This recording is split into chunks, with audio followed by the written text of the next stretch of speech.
Wanderers, the signal has locked again. This time it drifts through Japan's quiet lanes, where lantern light once guided travelers, and where shadows still remember faces that are not there.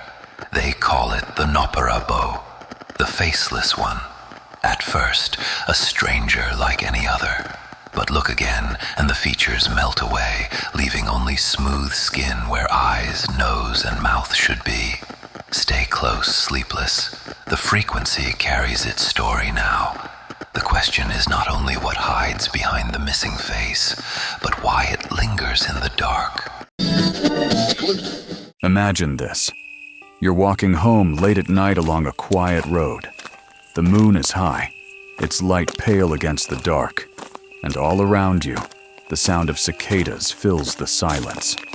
The road is narrow, lined with tall grass that sways in the breeze, each stalk brushing against the next like whispered voices.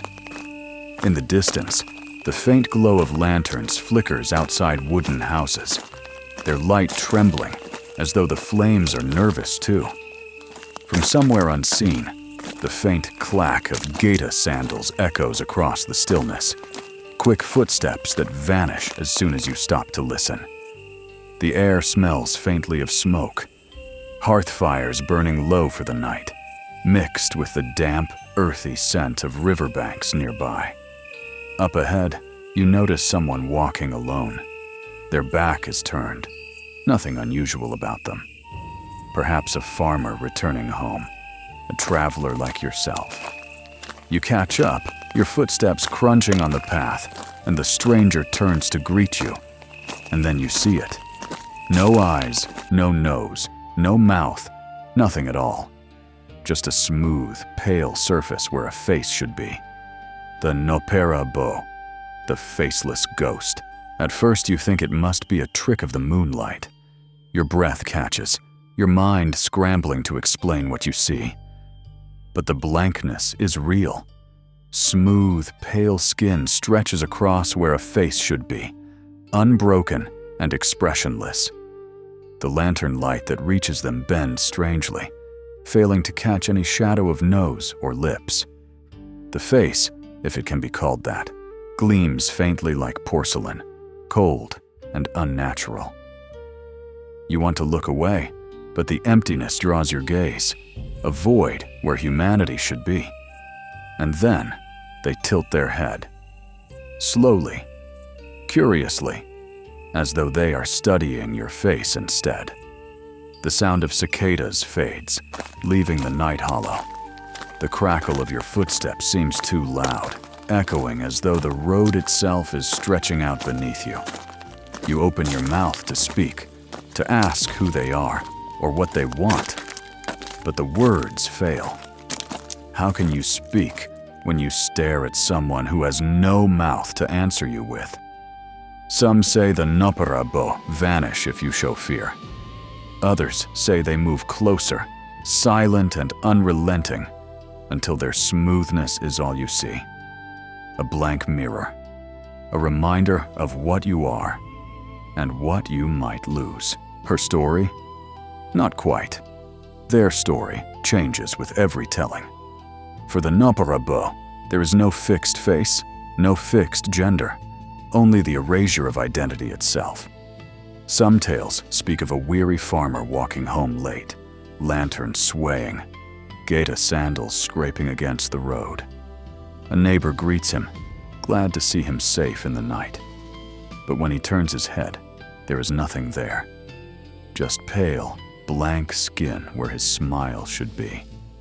Others whisper of a child, running ahead of their parents on a narrow Edo street. The laughter is bright, innocent, but when the child looks back, their face is gone. Smooth, empty, as though the very thing that made them human has been stolen away. It is not always women, nor always men. Sometimes it is those dearest to us, a father, a brother, even one's own child. The Nopperabo carry no single form because their terror lies in the ordinary. Anyone you trust, anyone you love, can reveal the faceless void. Folklorists connect them to the broader tradition of the Onryo, vengeful spirits who linger in the human world. But unlike the Onryo, who rage and seek retribution, the Noppera-bō are quieter, more elusive. They do not always strike. They do not always harm. Sometimes they simply exist. And in that silence, they are all the more unsettling. And perhaps in their facelessness, there is compassion to be found. Imagine being erased, not killed, not cursed with flame or chains, but stripped of what makes you seen. To walk among others, forever unnoticed, forever unrecognized. Some storytellers suggest the Noppera-bō do not chase us to terrify, but to remind us of how fragile identity is, and how easily it can be forgotten. Though the Nopperabo are rare, their presence is not confined to the past. In small villages on the outskirts of Tokyo, there are still whispers of people meeting a traveler on the road, only for the face to melt into nothingness when the lantern light touches it. Others say they have been spotted on quiet bridges, or even in the gardens of shrines, vanishing when prayers are spoken. One of the most famous tales tells of a servant girl drawing water from a stream late at night. A man approached her, ordinary at first, until he turned and revealed the smooth, blank void where his face should be. She fled in terror, only to arrive at her master's house and discover he, too, had no face. So, what are you to do if you ever meet a Nopperabo? Folklore offers no sword, no weapon, no spell to drive them away. They are not like demons that can be exorcised, nor monsters that can be slain. Instead, their power lies in fear itself.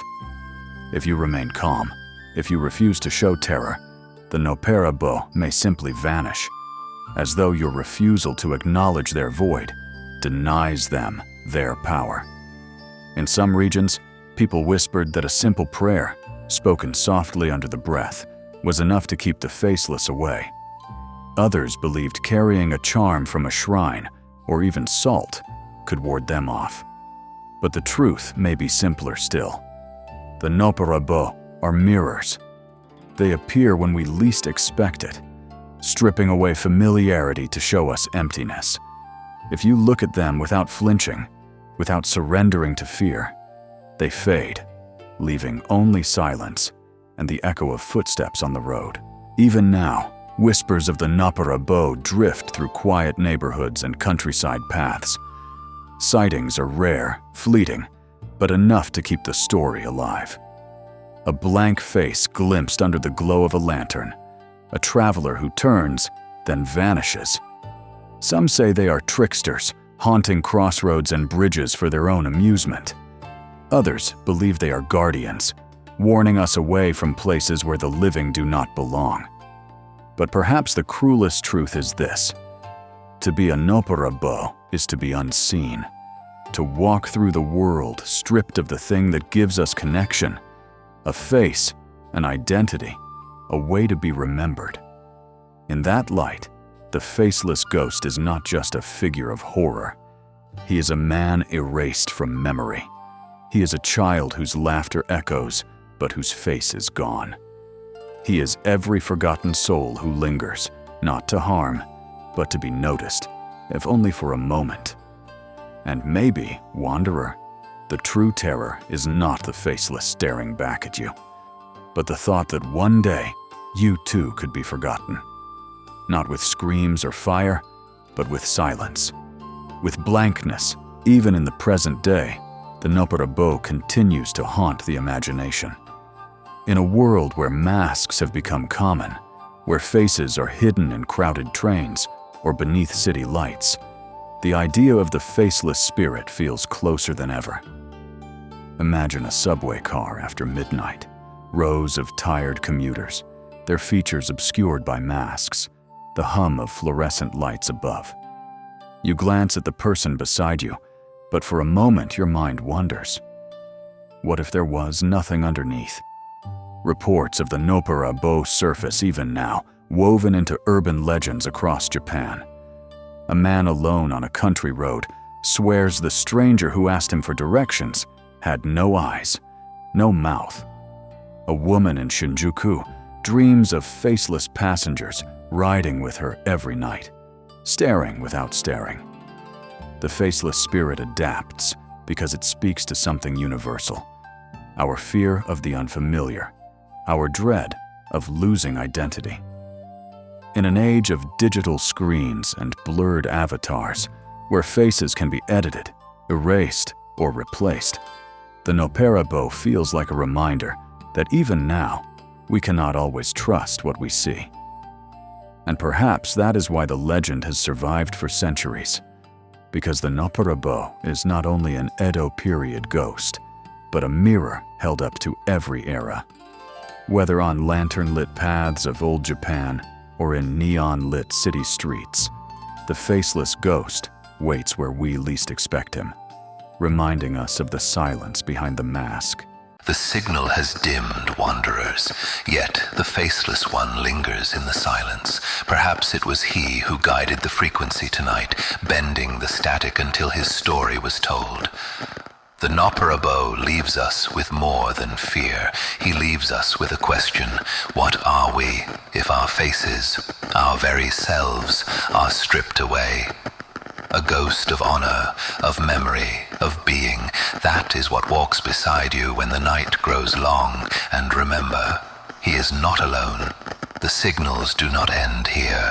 They ripple outward, to alleys in Tokyo, to the deserts of the Navajo, to candlelit mirrors where names are whispered too often. Each one still active, still waiting, but fleeting. Do not linger too long. Catch the others while the veil still thins before the echoes fade. And should you wander back here, know this: the signal will find you again. It always does.